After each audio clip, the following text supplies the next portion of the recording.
astrolož za duhove, tako da... Fize, oboje znamo u dubini duše da Gazim nije kriv. Ali ti, bila si na suđenju, a slučaj je sasvim jasan.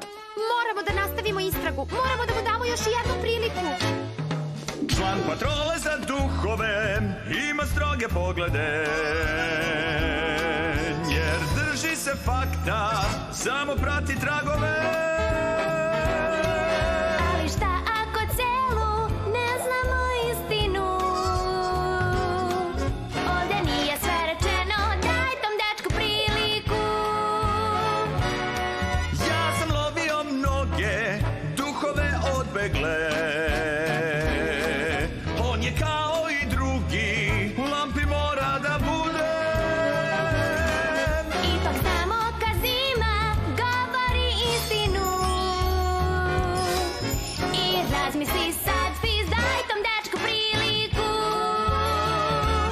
Moje srce te čuje, ali srce kaže ne.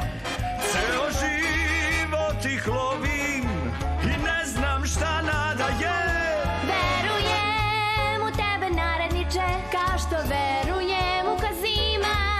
Ne odustaj od druga, naredniče, pravi ste ti mi snove.